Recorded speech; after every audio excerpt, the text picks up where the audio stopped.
We've all known that feeling. After a breakup, you check your phone, scroll through the stories, and see that she just viewed yours. No message, no greeting, only silence, cold and lingering, as if you never existed. But you know she remembers.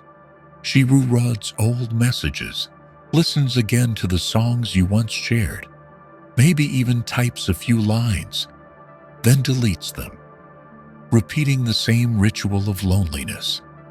And you ask yourself, if she still cares, why doesn't she come back?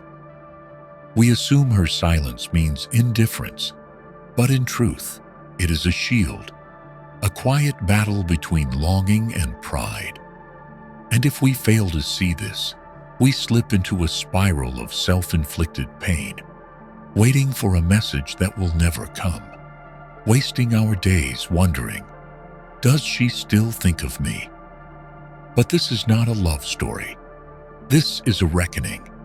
It is not for the faint of heart. It is a summons for those who know it's time to let go. Not because she no longer matters, but because it is time to reclaim dominion over the self. 1. Silence is the sharpest psychological weapon. Silence is among the most powerful tools in emotional communication, especially after a relationship ends. Many tend to equate silence with apathy or detachment, assuming the other person no longer cares or has moved on entirely. Yet in truth, silence, especially from a woman who once shared a deep bond, is not merely the absence of words or physical presence. It is a calculated psychological strategy, governed by internal emotional forces, particularly the need to retain control. After a breakup, an emotional void forms on both sides. While some express longing or a desire to reconnect through visible actions, messages, calls, or social media cues, others choose to observe silently from afar, offering no outward response. For women, this often stems from a desire to maintain emotional leverage. Breaking the silence means risking rejection, admitting vulnerability in a dynamic that has already unraveled. In this context, silence is not disconnection, but a deliberate one-sided tether. When she still views your stories, rereads old messages, tracks your updates, without ever reaching out, it is not indifference. On the contrary, it confirms she still cares, just not enough to expose her emotions. What she seeks is not conversation, but proof that she still holds sway over your feelings, even in absence. In the post-breakup psyche, the one who speaks first is often seen as the one who still holds on. Thus, silence isn't passive, it is an intentional move. By staying silent, she provokes questions. Why doesn't she respond? Has she forgotten me? Is she pretending to be strong while missing me? These questions breed emotional instability and disorientation.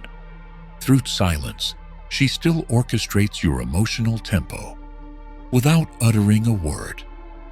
To many women, expressing post-breakup emotion signals weakness. A single message or inquiry could feel like self-betrayal, especially if met with indifference. So they suppress. They retreat behind silence as armor. It is pride and fear entwined, two fierce forces keeping her distant, though her heart remains entangled. Silence also creates a safe zone of emotional control. In this space, everything is one-directional. She observes. She knows what you're doing. She senses your reactions, but you know nothing of her thoughts, feelings, or inner state. That imbalance is power. She controls a wordless battle, where you are left guessing while she quietly watches. If you react first, message her, show longing, she perceives it as a silent victory. Without saying a word, she knows you're still attached. That awareness affirms her worth and lingering influence. But if you don't respond, if you remain still, the unease begins to shift to her. Silence, then, is not emotional dormancy, but a method to retain post-breakup dominance. It's control without confrontation. And in the emotional sphere, where words are often twisted or misunderstood, silence, cryptic and unreadable, becomes the most commanding language. In any ended relationship, the void is filled with impulses to reconnect. These urges often stem not from love, but from emptiness, fear of being forgotten, or the habit of companionship.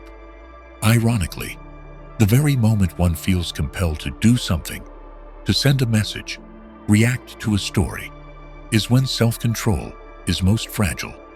To resist even the smallest urge is a profound psychological act, reclaiming authority over one's inner world. Intentional silence is not avoidance nor surrender. It is a deliberate choice, not to be drawn into emotional reflexes, not to let external cues dictate internal action. In a world of unsaid signals, posts, gestures, online presence, non-reaction speaks the loudest. It leaves no trace, yet leaves the other in silent contemplation. Each time you see a memory-laced post, a story seemingly written for you, and you choose not to engage, you're not just staying silent. You're stepping away from a psychological game you were once entangled in. The game's unspoken rule: whoever reacts first loses emotional footing. In not reacting, you become unreadable. You break their ability to predict you, and thus, to influence you. Psychologists call this the strategy of absence. When you offer no reaction, the other falls into a vacuum of uncertainty, forced to fill the silence with speculation. Why hasn't he replied? Has he truly moved on? Is he still feeling something? These questions turn into internal echoes. You do nothing, yet cause so much within them. Non-reaction is also self-preservation.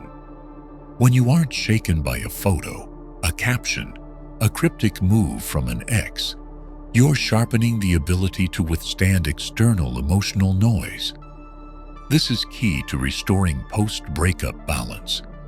Suppressing impulsive actions, typing a message then deleting it, resisting a reaction, is evidence that control is shifting back into your hands. Every time you override the impulse to reach out, you take a step closer to rebuilding yourself, not for their gaze, but for your own clarity. Those who hold intentional silence often experience a quiet internal growth.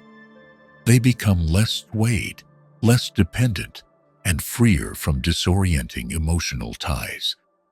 Socially, silence signals you're no longer orbiting their emotional gravity. Many exes act as if you're still there, watching, caring, waiting. But when your presence vanishes, no reactions, no trace, they must confront a truth. You've left the game.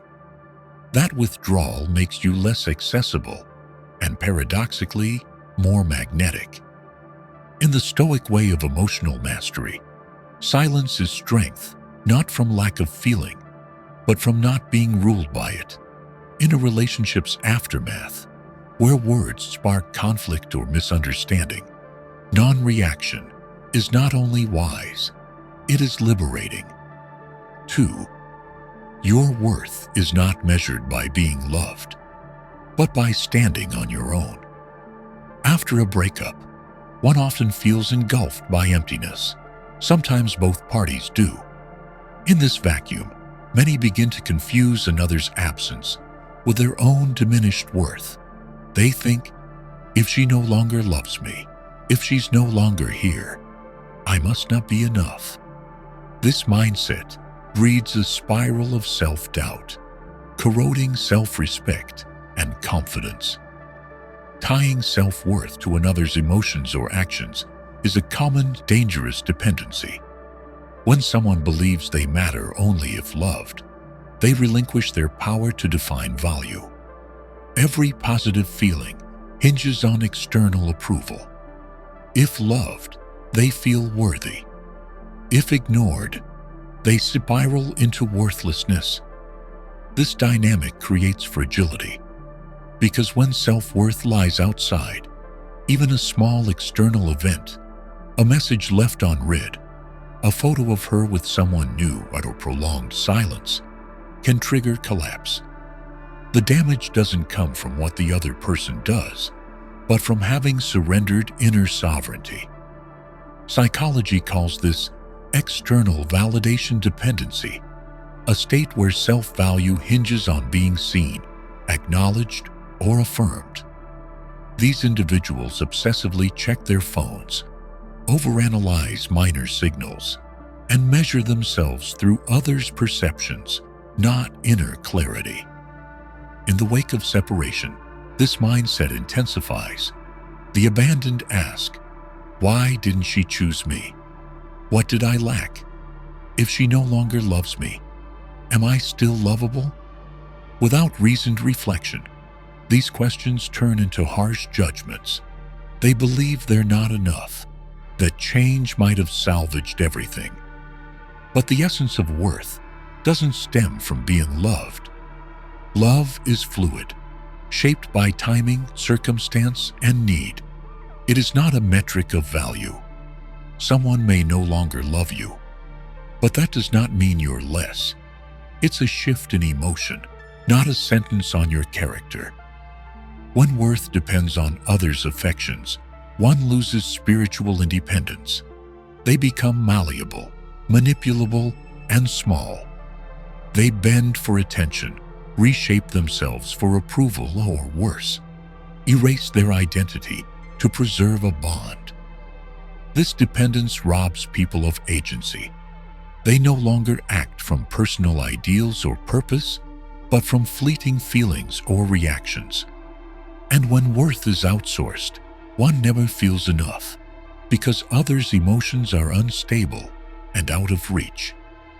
Thus, realizing that worth arises not from being loved, but from knowing and commanding oneself, is the first step out of the post-breakup fog. It begins with questions. Who am I without anyone beside me? What do I seek? What makes me valuable, even if no one sees it? When answered with honesty and reason, these lead to balance, where values is rooted in discipline, resilience, and sustained inner growth. Post-breakup, many still orbit their ex emotionally.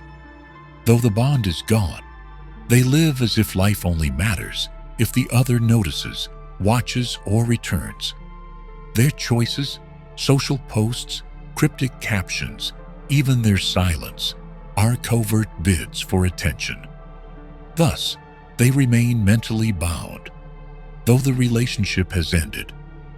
But when someone begins to rebuild around themselves, they shift emotional power inward. This is not just a logical act. It is a deep psychological pivot, from dependence to autonomy. They clarify what matters, what goals are true, what values they wish to uphold, free from momentary emotion or others' desires. Centering oneself isn't selfish, it's realignment. Decisions stem from inner knowing, not the need to prove. When someone acts from their own purpose, they become less reactive. They don't need praise to feel whole, nor affection to validate value. They find meaning through growth, effort, health, and lasting pursuits. From there, pain loses potency. Being ignored, forgotten, or replaced no longer strikes as deeply, because worth isn't contingent on others' views, but on one's own sense and outcomes. With a solid core of they're unfazed by cryptic posts or silent signals. They see, they understand, but remain unmoved. Modern psychology affirms this. Those with an internal locus of control, who believe their lives are shaped by their own actions, endure emotional storms with greater resilience. They respond from choice, not circumstance. After loss, they don't unravel. The other's departure is a change in scenery, not a collapse of self. To act for oneself, on one's timeline, toward one's goals, is to taste freedom. Freedom isn't about isolation. It's not being ruled by others' moods or moves. It's living by personal ideals without external permission. And in that space, emotional games lose their grip, not because feeling is gone, but because peace is held above all else. This doesn't happen overnight. It takes patience, discipline, and self-observation. But each step toward building a life centered on self strengthens an inner power few can shake. That stability doesn't mean the world has grown gentler. It means you've grown strong enough to meet it on your terms. 3. Disappearing is the strongest affirmation. In a relationship, even after it ends, invisible threads still tie two people together. These threads are no longer made of words or concrete actions, but of lingering emotions, maintained through passive presence, viewing a story, liking a post, a brief social media interaction, or simply the other person knowing you're still watching. Even without direct communication, those signals still say, "You're here. You still care, still think, still feel."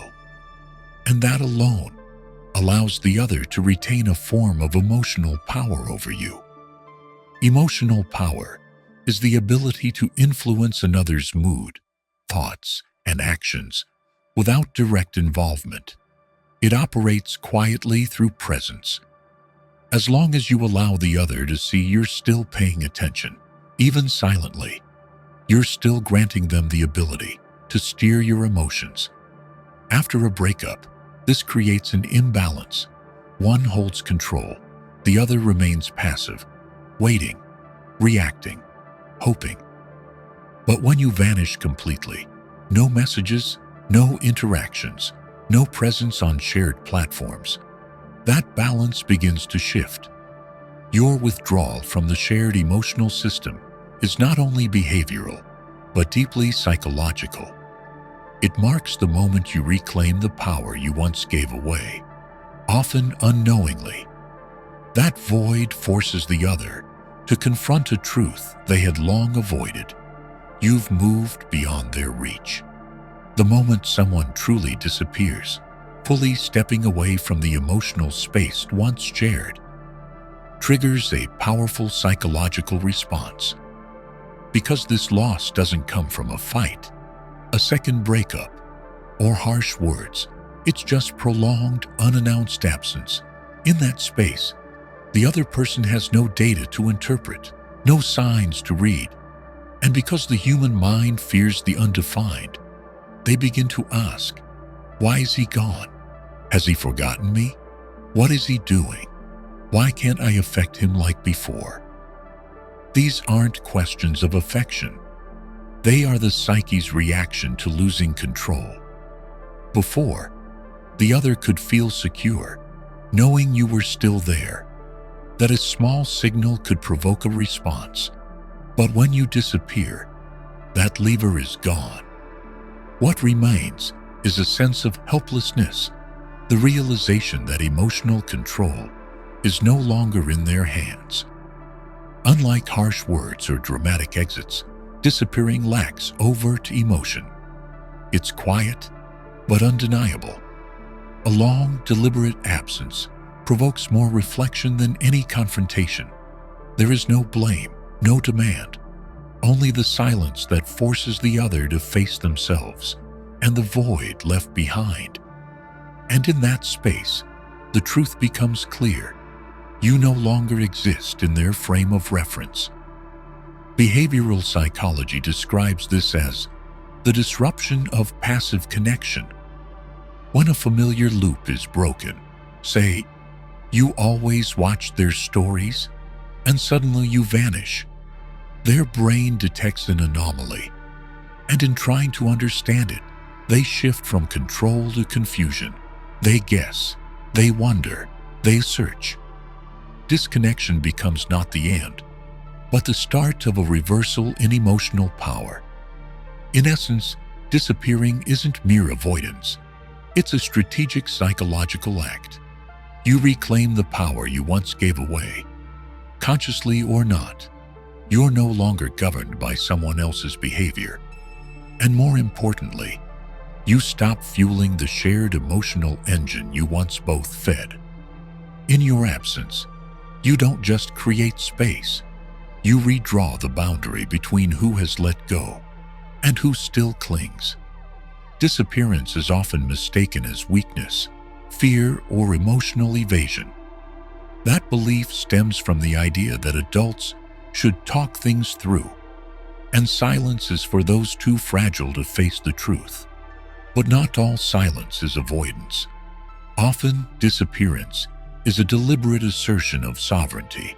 Sovereignty here does not mean control over others, but dominion over your emotional and mental space. In a post-breakup setting, withdrawal is not rejection born of bitterness. It's refusal to remain in an emotional ecosystem that no longer fits. Continued presence, even in silence, can trap someone in the role of the left behind, the observer, the one waiting. It prolongs recovery and reinforces subtle emotional dependencies. Disappearing, therefore, is a conscious decision to cut off emotional energy once offered. It doesn't arise from impulse or unhealed wounds, but from clarity that your presence brings no value to either side.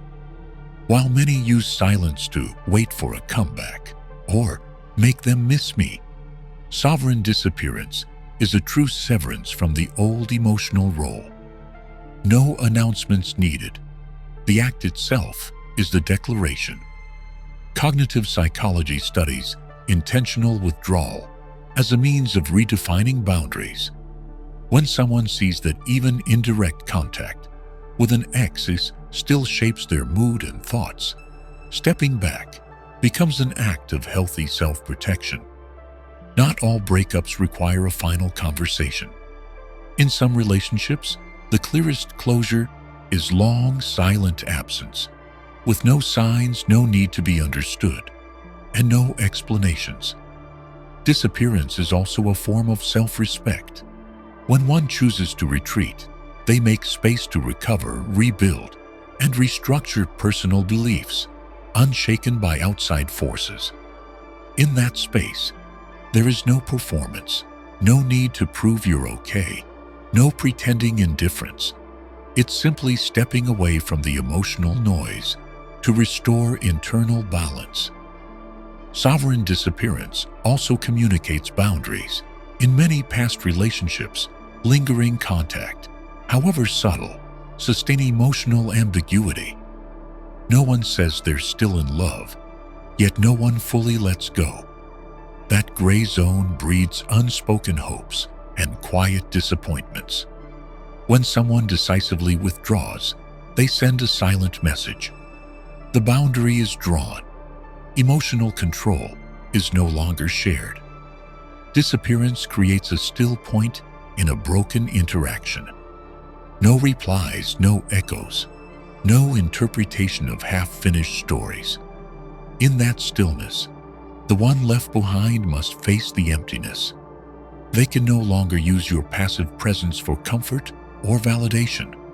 When the void remains unfilled, the mind adjusts, accepting the end has arrived, and beginning a new inner process, be it pain, regret, or liberation. In short, disappearing is not avoidance of emotional responsibility. It's a deliberate act, grounded in self-worth, boundaries, and the need to grow independently. The one who walks away fully is not weak, but strong enough to no longer exist in an outdated role. And that, without sound, without dialogue, is the strongest statement of all. I am no longer here, not because I don't care, but because I've chosen my own path. 4. You are the prize, not someone begging to be loved. In romantic relationships, whether ongoing or after they end, many people fall into the habit of constantly seeking validation from the other person to maintain a sense of self-worth. They wonder if the other still thinks of them, still regrets, still watches what they share. Actions like checking who viewed their stories, waiting for messages, or hoping for some small gesture from an ex, these all reflect a kind of psychological dependency, where one's self-worth is tethered to another's emotions and reactions. This dependency is often subtle. It may be masked by reasons like, "I'm just curious," "I just happened to check," or "we're not truly over yet." But at a deeper level, it signals a cognitive structure in which the self remains undefined, still awaiting external confirmation to feel meaningful. When someone validates, praises, or shows interest, the individual feels secure and worthy. But when ignored, rejected, or left unanswered, insecurity flares up, followed by self-doubt. This is a classic symptom of tying personal worth to external validation. In psychological models of self-esteem, people who depend on external validation tend to experience emotional swings and instability in self-assessment. When praised, they feel fine. But when met with silence or rejection, they quickly feel unworthy. This cycle fosters emotional dependence, making one vulnerable and disoriented in relationships, especially after they've ended. On the other hand, when someone begins to realize that personal value doesn't come from being loved, but from knowing who they are, their awareness begins to shift inward. They no longer wait for others to affirm that they are lovable, memorable, or worth keeping. Instead, they start to define their worth based on internal standards, such as moral character, life goals, emotional regulation, discipline, compassion, or personal competence. In this state, they act not to draw attention, but to honor their own growth and integrity. Seeing yourself as the prize doesn't mean arrogance or denying others' value. It means resetting the relationship between self and the world. You understand that your presence in someone's life is not a given. It is something of worth. If someone fails to see that value, it doesn't diminish it. It merely reveals that they lack the capacity to recognize it. Therefore, someone who knows they are the prize no longer feels the need to convince or prove anything. Letting go of the need for others' approval produces profound psychological benefits. You become emotionally stable, less shaken by external reactions. You no longer feel compelled to post something for attention, to wait for a message, or to project a carefully curated image of "I'm doing great" just to send a message. You simply live according to your own principles without letting others referee your inner worth. This shift also alters your energy in interactions. When you no longer need others to feel complete, you become less susceptible to toxic relationships or emotional games. You begin to set clear boundaries, choose wisely, and maintain dignity in every situation. You don't beg to be loved. You let love arrive naturally, as a resonance between two whole, independent individuals. In short, when someone truly sees themselves as the prize, they shift the source of their self-worth from external to internal. They no longer chase reactions to feel significant. They know who they are, why they live, and don't need anyone to confirm it. In that mental space, silence from others is no longer rejection. It's merely the absence of someone who no longer belongs. And that is liberation. One common mistake in relationships, especially when affection is no longer returned, is to act out of instinct, to chase, to prove worth, to fight to be loved again. These acts often stem from fear of being forgotten, obsession with loss, or the belief that without the other's recognition, they are not enough. When this happens, people lose their inner balance, and with time, their natural appeal fades. Begging to be loved isn't always expressed through desperate words or pleas. More often, it hides behind subtle behaviors, cryptic posts, silent interactions with an ex, showing up in familiar places, or overly staged displays of being fine. No matter how polished, these behaviors still come from a deep desire to be noticed, remembered, and loved again. Ironically, this very need diminishes one's true attractiveness. From a psychological standpoint, lasting appeal does not come from the need to be loved, but from the absence of that need. When someone stops using love as a fuel for self-worth, they stop acting to win feelings and start living for real growth. They pursue their work, health, passions, discipline, and they no longer orbit the emotions of someone who has walked away. And that freedom from the need to be loved, is what makes someone magnetic.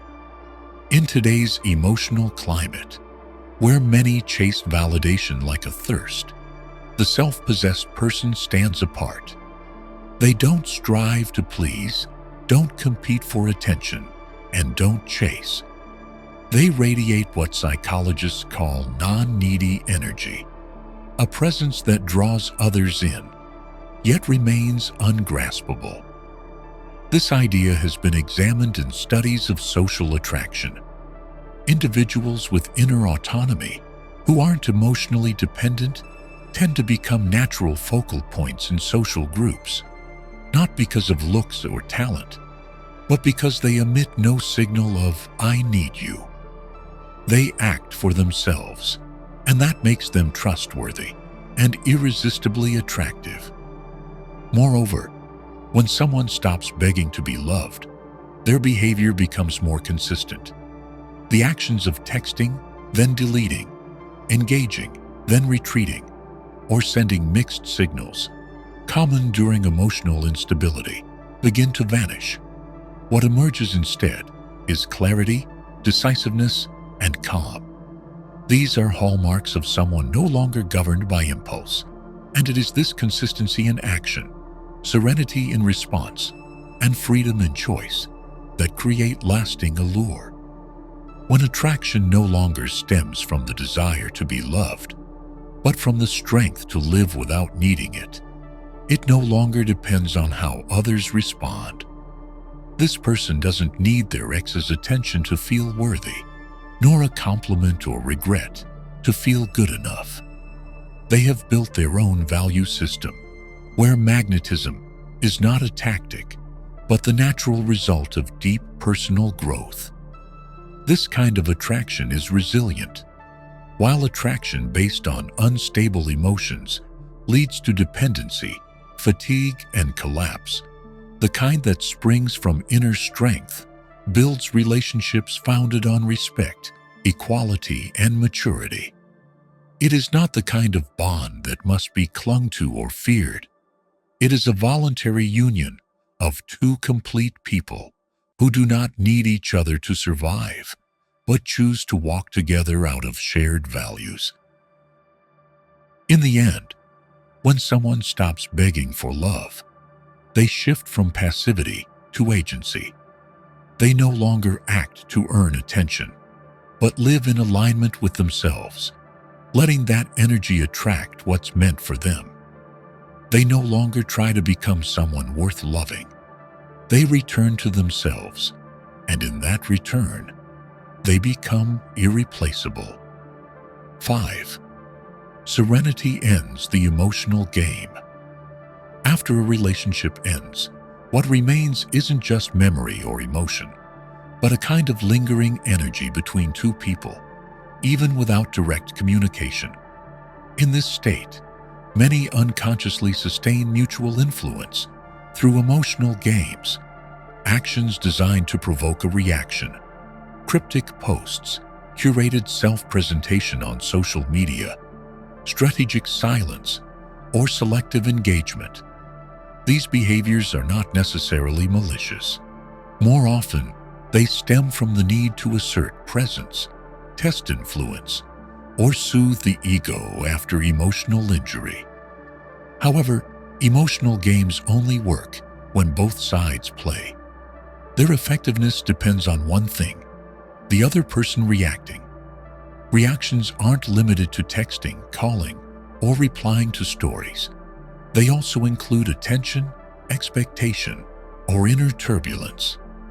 The more sensitive you are to your ex's behavior, the more susceptible you are to emotional manipulation. And this is what keeps you locked in a loop, even after the breakup. By choosing not to react, you disrupt this psychological loop. Your silence isn't weakness or forced indifference. It's a result of inner control. You no longer let someone else's actions dictate your emotional state. A story doesn't cost you sleep. A vague post doesn't trigger overthinking. And someone's absence no longer creates mental emptiness. This shift marks a psychological turning point. Your ex no longer holds tools to affect you. In behavioral psychology, this is called extinction in operant conditioning. When a behavior no longer elicits a response, its reinforcement fades and it disappears. If your ex was used to baiting to test your interest, but sees no views, likes, or interactions, the motivation to continue vanishes. And with it, the emotional power they once held starts to dissolve. Not reacting also creates unpredictability. When you are silent without showing anger, sadness, or jealousy, the other cannot read you. They don't know what you're thinking, and this leaves them disoriented. Before, even a subtle cue from you reassured them you were still engaged. Now, your complete stillness strips them of psychological control. For those who used your reactions to steer the dynamic, this becomes a deeply unsettling state. Non-reaction also creates space, not for reconciliation, but for them to face themselves. With no reaction from you to mirror back, they lose an outlet to offload emotion or sustain their old role in your shared story. This may prompt inner questioning. Why aren't you reacting? Have you truly let go? Are you doing better now? More importantly, they start to realize that their influence over you is gone. Not reacting is a way to protect your inner strength. Those who resist the pull of emotional manipulation reclaim agency in their healing process. Their silence isn't apathy. It's a conscious decision to stop investing energy in an emotional ecosystem that no longer serves them. That reserved energy fuels personal growth, rebuilds life, and helps them escape the psychological trap of being acknowledged to feel real. In essence, when you stop reacting, you don't just reject the game. You dismantle the very engine that drives emotional manipulation. Your ex no longer knows how to provoke a response, and thus can no longer control your emotional rhythm. In that space, you reclaim sovereignty, not through anger or sharp words, but through the quiet strength of someone no longer ruled by another's behavior. In post-breakup interactions, emotional reactions, however subtle, often serve as measures of pain, care, or lingering attachment. Even the smallest response signals you're still watching, still affected, still within the emotional orbit. In this context, the one who remains serene becomes a psychological anomaly. They don't lash out, don't seek to prove they're fine, and that very stillness makes them unforgettable. Serenity does not mean apathy or coldness. It is emotional stability born from no longer needing external validation. The serene don't act to draw attention, don't change their image to send signals, and don't require apologies or recognition from those who've left. They aren't fighting for relevance, not competing in the who's better post-breakup game, nor trying to evoke jealousy. They simply walk on, quietly, but with power. In psychology, this is known as detachment, a healthy disconnection from a once central emotional source. Detachment is not denial of emotion, but the ability to observe without being consumed.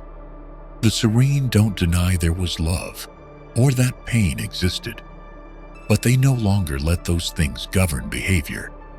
And in that unshakable presence, they become unreadable, unreachable, and profoundly magnetic. Serenity renders manipulation ineffective. Emotional games are designed to test and trigger reactions, but a person who doesn't react makes that playbook obsolete. The ex may try subtle provocations, nostalgic photos, or staged happiness, but when these elicit no response, they fail. The emotional game implodes, not from resistance, but from having no one left to play. The allure of serenity lies in having nothing to prove. The serene don't explain themselves, don't seek to be understood, and don't try to showcase change or improvement. Their indifference to external validation becomes the strongest testament to growth. While others act out lingering attachments, trying to prove they're strong, better, or healed, the truly serene seek no recognition. Their actions serve their own path, not the gaze of others. This concept aligns deeply with Stoic thought. For Marcus Aurelius and Epictetus, strength lies in not being moved by things outside your control and needing the crowd's approval. The worthy do not need to declare their worth. Their lives are the answer. Post-breakup, this is embodied by those who don't seek to prove they're okay. They simply live, free of old memories, expectations, or regrets. Moreover, the psychological stability of the serene forms a solid foundation for future relationships. They aren't swayed by flattery, nor shaken by pain. They know their boundaries, values, and life direction. And this makes them different, not through noise, but through calm, consistency, and clarity. In a chaotic emotional world, the person untouched by turbulence is the one most profoundly compelling. They are the still point in a sea of storms. In the end, serenity is not numbness. It is the highest form of emotional mastery. The serene don't need to prove anything because they have outgrown the need to be seen. And that, in itself, is the most attractive thing, not for what they do, but for the self-contained presence they carry, independent, unreadable, and immune to manipulation. 6. It's not that she'll forget you. It's that you no longer live for her gaze. After a relationship ends, what many fail to realize is that their emotions remain tied not to lingering love, but to a deeper need, to be remembered by the other. This desire isn't mere nostalgia. It's a psychological response rooted in self-worth. They want to know their presence still matters, that the past wasn't meaningless, and above all, that they still hold space in the mind of the one who left. In this state, the fear of being forgotten becomes an obsession, and from it, they begin searching for signs, a viewed story, a like, a random message, as reassurance that they still exist in someone else's memory. Yet the truth is, whether someone remembers or forgets, you cannot be measured objectively. It says nothing about your character, nor does it change anything in your present life. But if your sense of worth is tied to that, you easily slip into passivity and disorientation. You begin adjusting your actions, emotions, and personal choices around the belief that I only matter if they still think of me. And in that moment, you unknowingly surrender control of your emotional state to someone no longer in your life. From a behavioral psychology perspective, this reflects the dependency on external validation, basing inner worth on recognition from the outside. When someone lives in this state, they become emotionally fragile, reactive, and easily lost when feedback doesn't match their expectations. The other person's silence, distance, or new life is quickly interpreted as a message. I'm not good enough to be remembered. And from there, feelings of failure, self-doubt, and shame begin to form. By contrast, Stoic philosophy, as taught by Epictetus and Marcus Aurelius, emphasizes a core principle. True worth does not come from others' feelings or opinions, but from how we live, choose, and act within what we can control. Whether someone remembers you or not is entirely beyond your reach. It's shaped by their memories, emotions, life context, and inner world, things you cannot touch. So using that as a measure of yourself is a fundamental mistake. When someone ties their self-worth to the gaze of another, they not only forfeit emotional sovereignty, they also stunt their psychological growth. They fall into a loop of seeking signs, approval, a flicker of care, without realizing this very search is what keeps them from healing. They no longer live for purpose, ideals, or personal growth. They live to be remembered, be mentioned, be missed, a state that warps their value system. Instead of continuing to seek your existence in someone else's mind, you must learn to re-anchor your worth within. This doesn't mean rejecting the past. It means no longer allowing it to define your present. Your value does not disappear just because someone stops thinking of you. On the contrary, it is affirmed each day by how you live, face adversity, and move forward. Whether anyone sees it or not, that someone forgets you or moves on is a natural part of life. Everyone has their own emotional system, their own path, and their own way of healing. This isn't proof you weren't meaningful. It's simply reality. We cannot remain the main character in someone's story, especially once that chapter has closed. In short, whether or not someone remembers you says nothing about you. It's a reflection of their thoughts, their choices, and their perceptions, not yours. When you stop tying your value to what lies beyond your control, you reclaim your emotional agency, not because you've become numb, but because you've learned the most vital truth. Your worth doesn't live in someone's memory. It lives in how you keep going, seen or unseen. One of the most subtle forms of emotional dependency after a breakup is continuing to live as if you're still being watched. Even without contact, even without needing affection, your actions, choices, and self-presentation may still revolve around a silent premise. If they see this, they might reconsider. From there, your behavior shifts, not to support genuine growth, but to create an image, a refined version, meant to send a quiet message to someone who's no longer there. This often manifests through curated posts, filtered stories, polished achievements, or positive updates, not for yourself, but in hopes your ex might stumble upon them. It could be a gym photo, a travel video, or an inspirational quote. Though the content appears self-driven, the underlying motive is a silent wait for acknowledgement. In this context, growth becomes less a pursuit of purpose and more a tool for recognition. And in that, it becomes bound. Behavioral psychology identifies this as a form of self-presentation, adjusting behavior to shape others' impressions.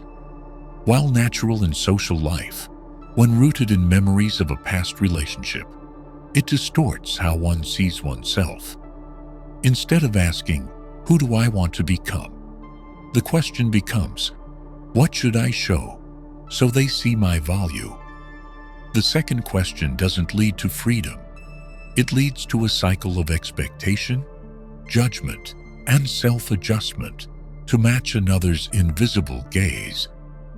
The one who no longer lives to be seen has escaped that silent grip. They no longer act from the mindset of signaling.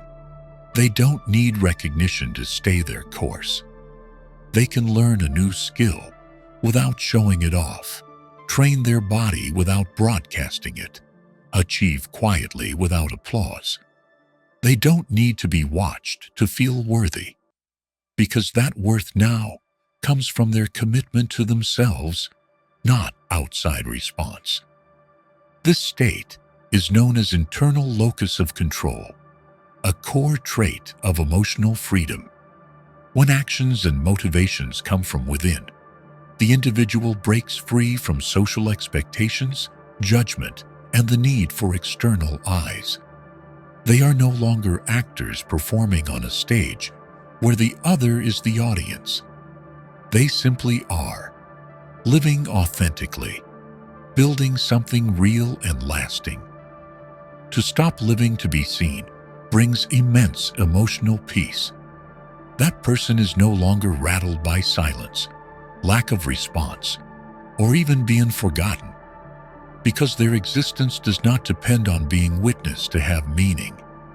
In that quiet, they begin to work more deeply, setting goals, building habits, forming new relationships, not to prove anything, but because it's the best way forward for their own life. Most importantly, someone who no longer lives to be seen also stops unconsciously signaling. They no longer post to stir thoughts, no longer appear where they might be spotted, no longer maintain a passive presence online. They withdraw attention from the past and reinvest it into the present. That act needs no praise, no audience, because every day they live true to their values is reward enough. In the end, true freedom does not come when you forget your ex, but when you no longer need them to witness the person you've become. When you stop living to be seen, every action flows from deliberate choice, not from the past, not from someone else's gaze, but from within. In that state, you don't need to be remembered, missed, or compared. You only need one thing: to keep living in alignment with the values you've chosen.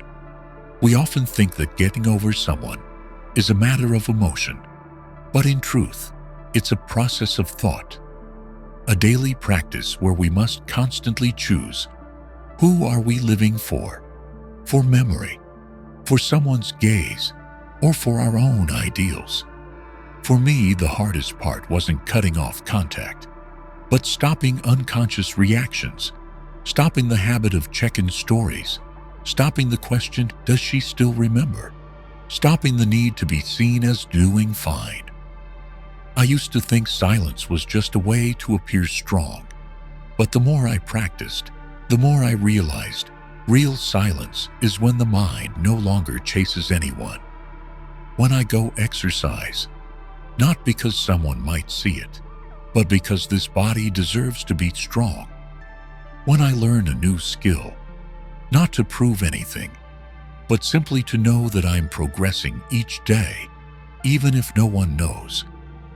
Stoicism, taught me something deceptively simple yet foundational. We control only our actions and our reactions. So instead of clinging to what's beyond my reach, like whether someone remembers or forgets, I choose to invest in what I can hold: inner strength, personal discipline, and calmness on the path of growth. Because in the end, true value doesn't need to shout to be heard. It is revealed in the way we live, even when no one is watching. If any of this resonates with you, consider like, subscribe, and turning on notifications, because the journey of mastering your emotions and living by reasons is a long one, and you are not alone on that path. And finally, remember this: strength isn't the absence of pain. It's choosing not to live for others to see your wounds. See you in the next video.